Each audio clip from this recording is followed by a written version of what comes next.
Et nous accueillons à présent notre premier invité, Temat Elugai, candidat aux élections législatives. Temat Yorana. Yorana.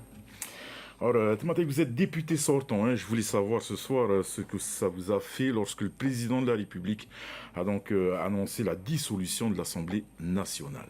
Bon, c'est son droit. Maintenant, le contexte particulier français fait que nous devons, en responsabilité, décider de comment est-ce qu'on mène ces élections législatives.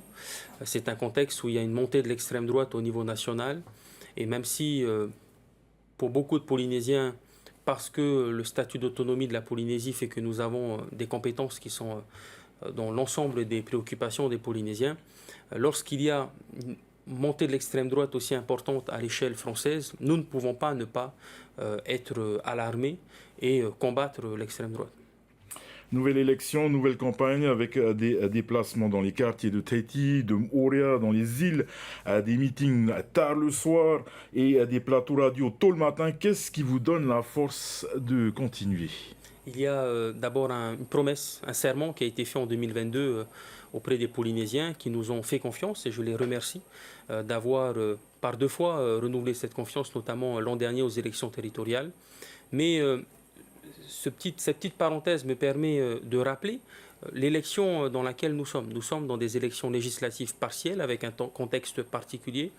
Et quand j'entends ici et là ce qui est dit aux Polynésiens, nous ne devons pas nous tromper d'élection. Nous sommes en train de rejouer le match des territoriales lorsqu'on voit que la France est servie comme une tirelire sur laquelle nous pouvons aller demander des chèques en blanc. L'époque où la France était généreuse était l'époque où il y avait une fraternité entre le président de la République Jacques Chirac et le président de la Polynésie de l'époque Gaston Flosse à la sortie des essais nucléaires. Nous ne sommes plus dans ce même contexte. La France est dans une situation financière extrêmement difficile. Le gouvernement français ne connaît pas la Polynésie, ne connaît pas ses spécificités. Et donc, il faut bien recadrer quel est le rôle du député. Le député vote des lois nationales et contrôle l'action du gouvernement. Quelles sont les principales inquiétudes des personnes que vous rencontrez sur le terrain, justement, en ce moment ? Fort de cette explication, on a beaucoup de Polynésiens qui connaissent la différence entre les différentes élections et n'hésitent pas dans les meetings à rappeler quel est le rôle du député. Pendant les 2 ans, il y a eu des acquis que nous avons réussi en ce qui concerne la sensibilisation sur le nucléaire. Et grâce à cela, nous avons réussi à créer une première commission d'enquête sur le suivi des conséquences des essais nucléaires. Il y a un deuxième volet sur la question de la fonction publique d'État. Nous nous sommes battus contre le gouvernement Macron qui a imposé une nouvelle formule sur les pensions civiles des fonctionnaires d'État qui touche particulièrement nos retraités polynésiens, sur lequel nous souhaitons encore nous investir pour que la pension civile des fonctionnaires polynésiens soit juste et adaptée au coût de la vie en Polynésie.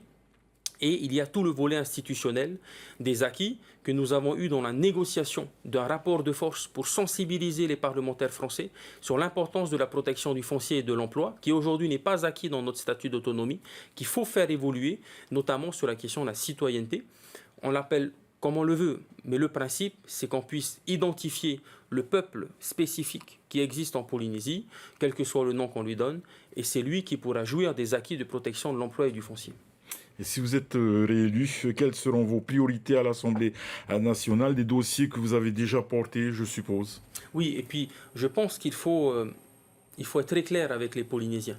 La dissolution de l'Assemblée nationale fait qu'on nous redonne un mandat de 5 ans, c'est-à-dire jusqu'en 2029. Sauf qu'il y a des élections présidentielles avant, qui sont en 2027, et il y a de fortes chances que le président qui sera élu en 2027 dissoudra l'Assemblée nationale afin de recomposer sa majorité. Donc il n'y a que 3 ans pour travailler, 3 ans pour reprendre les dossiers qui ont été travaillés dès 2022, durant ces 2 dernières années, et il y a une urgence qui est l'examen budgétaire en fin d'année.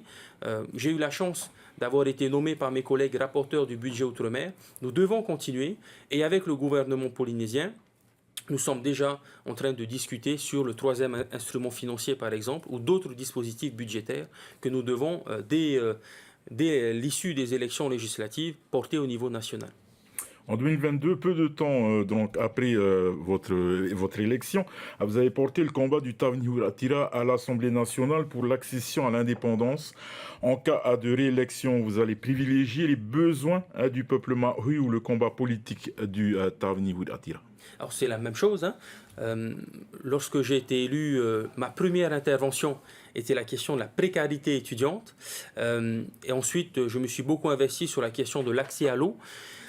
Souvent, les patriarches à l'intérieur de l'Assemblée nationale nous disent qu'il ne faut pas courir après plusieurs Coq à la fois. coqs, chevaux, on dit ça comme on veut. C'est-à-dire qu'il faut avoir des sujets de prédilection parce qu'il y a 577 députés et il faut qu'on t'identifie dans un sujet particulier. Personnellement, on m'a identifié sur 2 sujets, le volet institutionnel et le volet budgétaire. Et c'est sur ces points-là que je souhaite reconduire ma mandature.